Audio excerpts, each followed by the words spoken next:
Der er rigtig mange ting i livet, som bygger på tro. Jeg lader hver måned min bank modtage min løn, fordi jeg har tillid til, at de tal, jeg ser på netbank, er mine penge, som er i god behold og til rådighed, når jeg får brug for dem.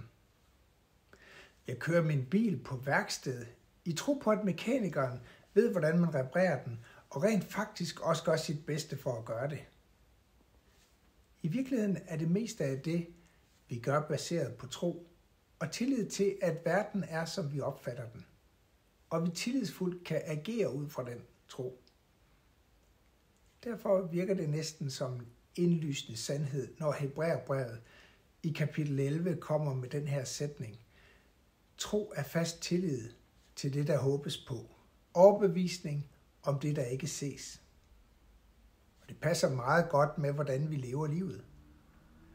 Men læser vi så videre, så finder vi en lang liste af mennesker, for hvem deres tro på Gud fik dem til at leve meget anderledes end andre på deres tid. Troen på Gud åbner altså for et nyt syn på alting. Og der som vi for alvor tror på den usynlige virkelighed, som Guds virke og hensigt er, så vil det ses på måden, du lever dit liv, hvad du prioriterer, hvad du investerer i.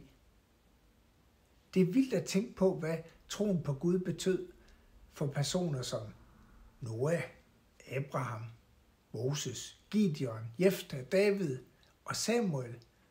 Hvordan det formede deres liv og fik betydning for den videre bibelske historie. Og her er det, at vi skal stoppe op og se vores tro i spejlet. For vores valg, prioritering og investering afslører, hvad vi tror mest på, uanset hvad vi i øvrigt går og siger.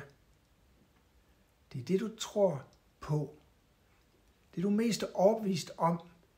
Det der mest har værdi for dig, som kommer til udtryk i dine daglige valg. Og så er mit spørgsmål til dig.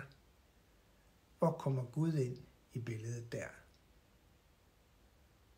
Lad os bede sammen. Kære Gud i himlen.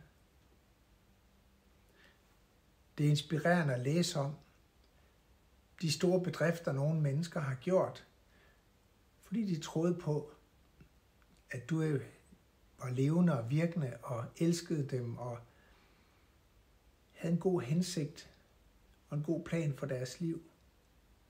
Og at netop de skulle udrette noget, som gav mening i det større billede. Også selvom det nogle gange gav dem store ofre, de måtte gøre. Svære valg. Og alligevel læser vi i Bibelen om den betydning, de har fået. Både for at vi i dag kender dig, og for at vi kan blive inspireret af at læse om deres liv. Vær du med hver eneste af os i dag, og hjælp os at overveje, hvad vi tror mest på. Og tak fordi du kalder os til at tro på dig, som vi kender dig igennem Jesus Kristus. Tro på din kærlighed, tro på din hensigt, om at du vil lede os i vores liv, og at du en dag vil frelse os og give os et evigt liv. Vil du være med os på den her dag, og give os den tro i Jesu navn. Amen. Så vi ønsker dig en rigtig god dag.